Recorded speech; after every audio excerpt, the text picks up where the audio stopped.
ساری ازواج کے گھروں میں جاؤ، کھانے کا کچھ سامان ہو تو لے آؤ۔ میرے آقا علیہ السلام کی تمام ازواج مطہرات کے مکان کا چکر لگا کر کے قاصد آیا کہ یا رسول اللہ کسی زوجہ محترمہ کے مکان میں کھانے کے لیے کچھ بھی نہیں ہے، کچھ بھی نہیں ہے۔ اللہ اکبر، یہ بھی تاریخ ہے، یہ بھی سرکار دو عالم صلی اللہ علیہ وسلم کی سیرت ہے۔ اتنی ازواج مطہرات ہے، کسی زوجہ محترمہ کے مکان میں ایک مہمان کو کھلانے کے لیے کھانا تک نہیں ہے۔ خود حضرت عائشہ فرماتی ہے مہینہ مہینہ گزر جاتا تھا، کھجور اور پانی پہ ہم لوگ گزارا کیا کرتے تھے۔ میرے آقا نے فرمایا کون مہمان کو لے کے جائے گا؟ ابو طلحہ کھڑے ہو گئے، یا رسول اللہ میں لے کر کے جاؤں۔ گھر پہنچے، بیوی سے کہا کہ مہمان آیا، کب بچے کھائیں اتنا ہی ہے اور کچھ نہیں ہے۔ کا بچوں کو سلا دو بھوکائی، ان کو بہلا کے سلا دیا۔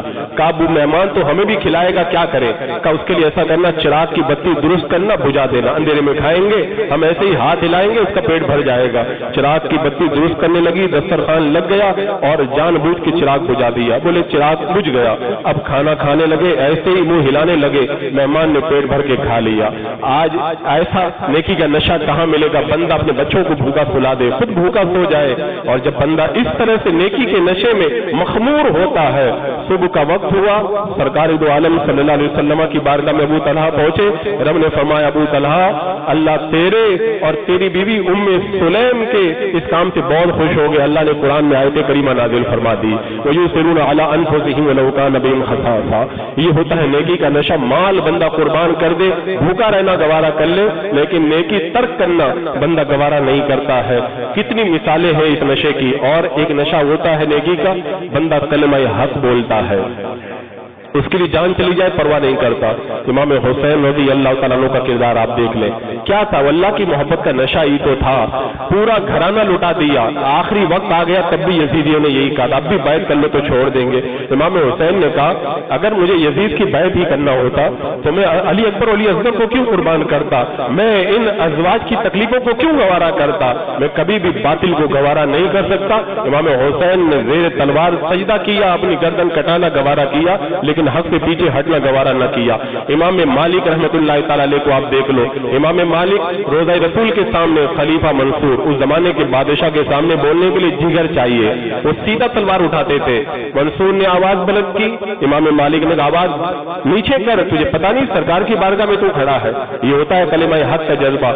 امام اعظم ابو حنیفہ رضی اللہ تعالیٰ عنہ کی بارگاہ میں خلیفہ نے تحفہ بھیجا، کہا میں نہیں لیتا، کہا لے لو نا، کیوں نہیں لیتے؟ کہا تو اپنے مال سے تھوڑی دیتا ہے، لوگوں کا مال ہڑپ کر کے مجھے دیتا، یہ تھوڑی میں لوں گا۔ یہ کلمہ حق کا اگر سے جان چلی جائے۔ پھر وقت بھی آیا، امام اعظم ابو حنیفہ رضی اللہ تعالیٰ عنہ کو جیل میں ڈالا گیا اور زہر کا پیالہ آپ کو پلایا گیا۔ جیل میں زہر کا پیالہ پی لیا لیکن حق سے ہٹنا گوارا نہ کیا۔ امام احمد بن حنبل کی تو پوری تاریخ میں نے آپ کو بتا دی۔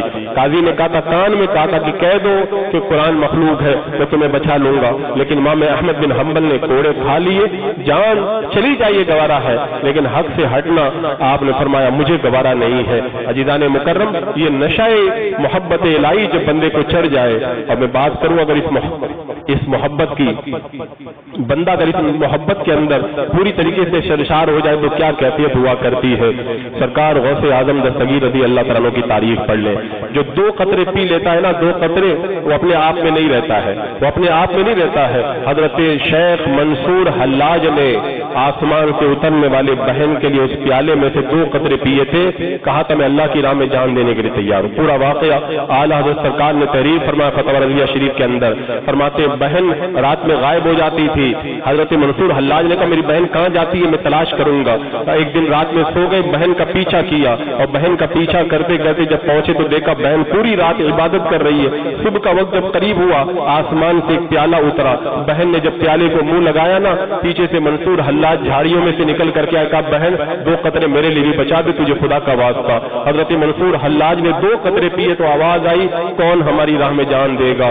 کہا میں جان لٹانے کے لیے تیار ہوں۔ تو جس نے 2 قطرے پی لیے اس کا یہ عالم ہے۔ حضور غوث اعظم دستگیر رضی اللہ تعالیٰ عنہ فرماتے ہیں، سقانی الحب کاسات الوصالی فقلت لخمرتی نحوی تعالی، کہتے ہیں کہ مجھے شراب وصل کے پیالے پلائے، سقانی الحب کاسات الوصالی، مجھے محبت نے شراب کے وہ پیالے پلائے۔ فرماتے ہیں کہ سقانی الحب کاسات الوصالی فقلت لخمرتی نحوی تعالی، میں نے جام معرفت سے کہا آ میری طرف آ، سعت و مشت لنحوی فی کؤوس، وہ شراب معرفت دوڑتی ہوئی میرے پاس میں آئی، فہمت بسکرتی بین الموالی، میں اپنے دوستوں کے درمیان اللہ کی محبت کے نشے میں بے خود ہو گیا۔ اب وہ نشہ چڑھا تو پھر کیا ہوا؟ اللہ اکبر، راتوں کو جاگ رہے ہیں، کانٹوں پہ چل رہے ہیں، سال بھر تک کچھ نہیں کھا رہے، سال بھر تک کچھ نہیں پی رہے، ایک ایک رکعت کے اندر پورا قرآن مقدس ختم کر رہے ہیں، کبھی کانٹوں پہ دوڑ رہے ہیں، ایک ایک سال تک ایک جھوپے کے اندر پورا سال گزار رہے ہیں، اور 40 دن تک بھوکا رہ کر کے اپنی زندگی گزار رہے ہیں۔ یہ اللہ کی محبت کا نشہ ہی تو ہے کہ بندے کو جب یہ نشہ چڑھ جائے تو ساری دنیا سے بے خبر ہو جایا کرتا ہے۔ عزیزان مکرم، اور پھر میرے آقا صلی اللہ علیہ وسلم کی محبت کا بھی ایک نشہ، اللہ کی محبت کے بارے میں آپ دیکھیں، حضرت سدری سبتی رحمۃ اللہ تعالی علیہ فرماتے ہیں، میں نے معروف خرقی کو خواب میں دیکھا تو اللہ تبارک و تعالیٰ فرشتوں سے فرماتا ہے یہ کون ہے؟ فرشتوں نے کہا مولا تو ہی جانتا ہے۔ کہا یہ میرا بندہ معروف خرقی ہے، میری محبت کے نشے میں یہ پوری طریقے سے مخمور ہے، جب تک میرا دیدار نہیں کرے گا اس کو چین نہیں آئے گا۔ حضرت بایزید بستامی کی بات، حضرت جنید بغدادی کی بارگاہ میں ایک عورت آئی اور شوہر کو لے کر کے آئی۔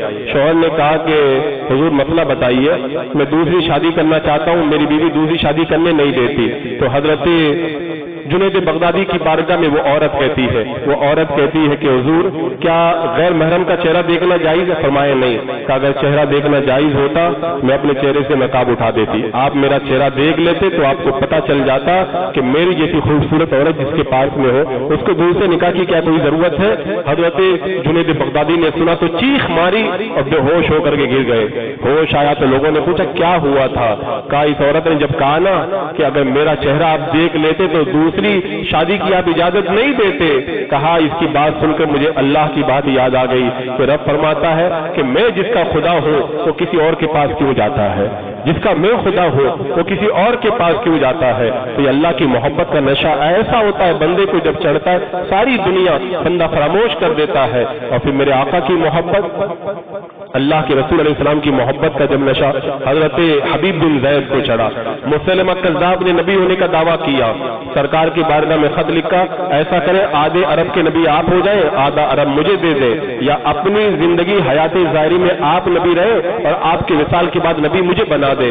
سرکار دو عالم صلی اللہ علیہ وسلم نے اس جھوٹے کا خط کا جواب لکھوایا، کا جواب لکھو کہ میں بلا شبہ اللہ کا نبی ہوں، تو جھوٹا ہے۔ کا خط لے کر کے کون جائے گا؟ اب وہاں پہ خط لے کر کے جانا جان کو خطرے میں ڈالنا تھا۔ حضرت حبیب بن زید کھڑے ہو گئے، 12 بچوں کے باپ ہیں، بتاؤ جس کے 12 چھوٹے بچے ہو کیا وہ جان آسانی سے دے دے گا؟ لیکن یہ نشہ محبت رسول کا ہوتا ہی ایسا ہے۔ کھڑے ہو گئے کہ یا رسول اللہ میں جاؤں گا، خط لے کر کے پہنچے، مسلمہ کذاب نے کہا کون ہو؟ کہا رسول اللہ کا غلام ہوں۔ کہا کیوں آئے ہو؟ کہا تیرے خط کا جواب لے کے آیا ہوں۔ کہا کیا خط میں؟ پاس والے کو دیا، خط پڑھا، اس میں لکھا تھا میں اللہ کا نبی ہوں۔ آئے مسلمہ کذاب تو جھوٹا ہے۔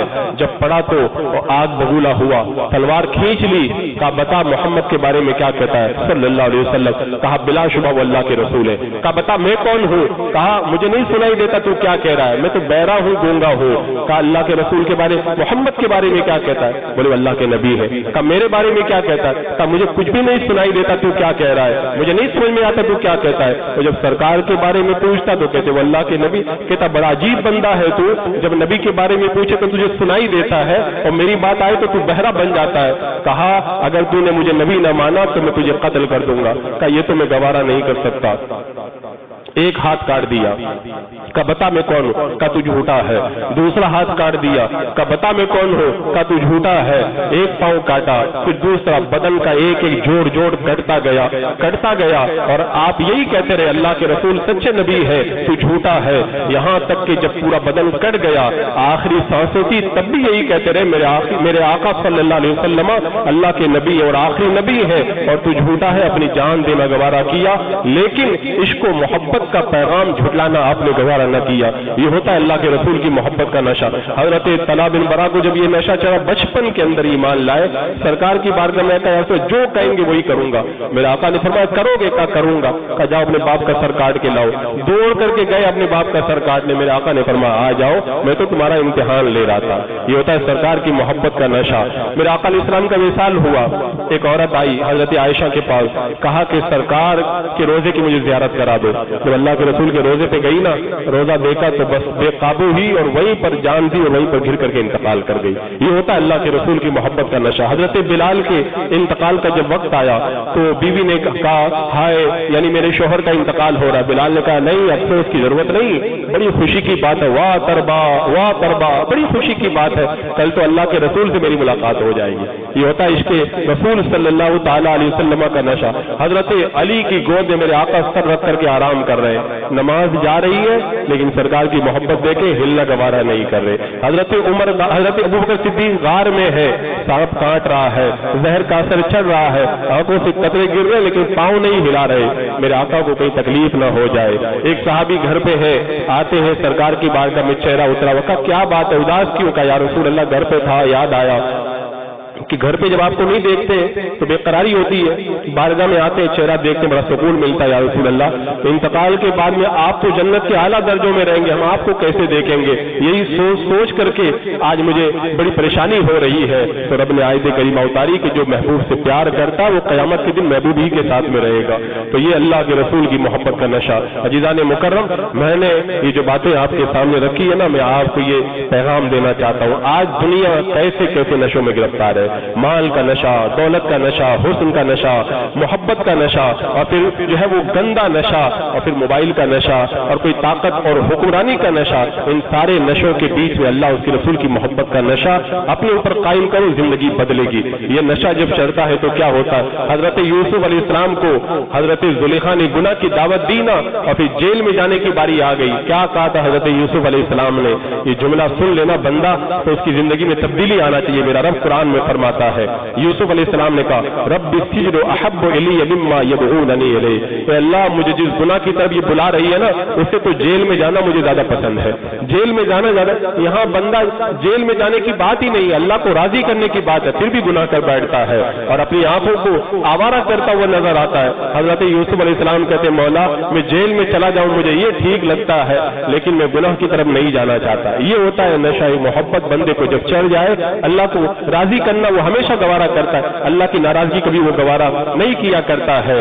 اور پھر اس محبت کی کیفیت کیا ہوتی ہے, جو میں نے بتایا تھا نا, ایک بندے کو سزا ملی اور اس کو 100 کوڑے لگائے گئے, 99 کوڑے لگائے گئے, چپ چاپ مار کھاتا رہا. جب قاضی نے حکم دیا 100واں کوڑا لگایا جائے, جب 100واں کوڑا پڑا تو چلانے لگا. لوگوں نے کہا 99 کوڑے کھا کے تم چپ رہے, 100واں ایک کوڑا کھا کے چلا رہے ہو. کہا جب 99 کوڑے میرے اوپر پڑ رہے تھے تو میرا جو محبوب ہے وہ نگاہوں کے سامنے کھڑا مجھے دیکھ رہا تھا, اس لیے مجھے درد کا پتہ نہیں چلا. جب 100واں کوڑا پڑا نا تو میرا محبوب چلا گیا, تب جا کے مجھے درد کا احساس ہوا. دنیا کے جھوٹے محبوبوں کے جو نشے میں گرفتار ہو, ان کے سامنے مار بھی کھا لے تو پتہ نہیں چلتا. جو اللہ اس کے رسول کی محبت کے اندر جو ہے مخمور ہو, پھر اسے تکلیف کا احساس کیسا ہوگا. اسے نہ فجر میں آنے میں تکلیف ہوگی, نہ دکان بند کر کے مسجد میں آنے میں تکلیف ہوگی, نہ رائے مولا میں پیسہ دینے میں تکلیف ہوگی, نہ ٹھنڈی کے موسم کے اندر ٹھنڈے پانی سے وضو کر کے قرآن کی تلاوت کرنے کے اندر تکلیف ہوگی. بس شرط یہ ہے کہ بندے کے اندر یہ نشہ چڑھے. عشق تیرے صدقے جلنے سے چھٹے سستے, جو آگ بجھا دے گی وہ آگ لگائی ہے. اگر یہ عشق رب اور عشق رسول کی آگ دل میں لگ جائے نا, تو اس کے بعد میں سارے کام آسان ہو جائیں گے. آج ضرورت ہے ہماری نسل جو نہ جانے کہاں کہاں دل لگا بیٹھی ہے, کیسے کیسے نشے میں گرفتار ہے, اور ساری محبتوں کو چھوڑے اور سارے نشوں سے نکل کر کے اللہ اس کے رسول کی محبت کا نشہ اپنے اوپر طاری کرے. پھر دیکھیں زندگیوں میں کیسا انقلاب آتا ہے. اللہ رب قدیر ہمیں صحیح معنوں کے اندر سچا پکا مسلمان بن کر زندگی گزارنے کی توفیق عطا فرمائے.